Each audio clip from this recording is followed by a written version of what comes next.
when it comes to mythical creatures, are there dragons? Are dragons real? What about Leviathan, etc.? So how do we deal with these kind of mythical creatures? Are they real or are they not real? And these can be quick answers or drawn on answers. We'll see how it plays out. I want to draw this one out just a little bit because I have some maybe like level like 1.5 thoughts on this one. Other ones I'm like, Let me give a quick caveat. Nothing that we say on these answers are official. With everything we just said, none of these are official recommendations of the Lutheran Church Missouri Synod. This is Duncan and Bryan. But if you strongly agree, come to our church. Yes. No, yeah. So this gets back to basically, where Leviathan, Behemoth are found, where this comes up is in Job, Mhm. right? And God points out Behemoth and Leviathan. And one way of reading it is, this is like a really exaggerated alligator and hippopotamus, right? And then like we're just using poetic, and then we can just describe them as an alligator and a hippopotamus. Another way of reading is like, well, they're breathing fire, and this is like a way exaggerated alligator and hippopotamus to where there's not a whole lot of alligator or hippopotamus left, right? So it has to be talking about some sort of like really fearsome, impressive creatures, the likes of which we don't have anymore. Mm-hmm. So are there mythical creatures, dragons and stuff around today? Maybe. I mean, you look at, like, for example, the ocean. Like we have no idea what's in the ocean. Start there, right? The ocean's a big, vast thing.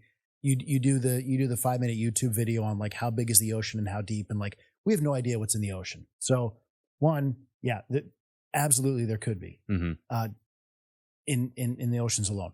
But I think the interesting thing is how we don't believe in macroevolution. Like we don't all come from one amoeba kind of thing. But within kinds, God has allowed for great biodiversity and the ability to adapt.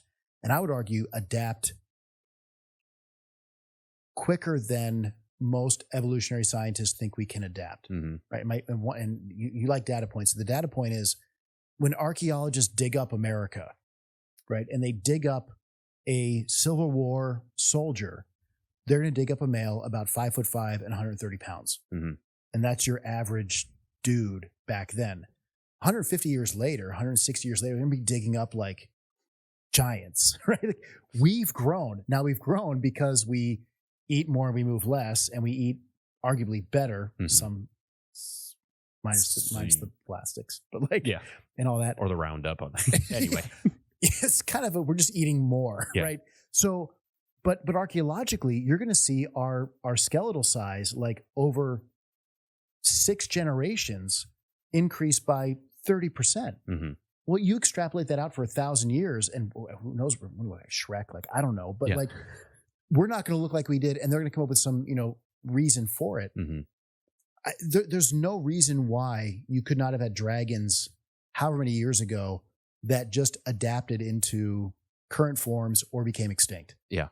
Yeah. So you're going with the dragon answer. I think the closer you get to, and again, I can't prove this, the closer you get to in the beginning in the Garden of Eden, life was more interesting. Yeah. Generally. Yeah. Because I think God's creative handiwork was more obviously on display in the beginning than it is now. Mm-hmm. And that would include making life, not that life isn't exciting and interesting now, but I think it was even more so back then. Mm-hmm.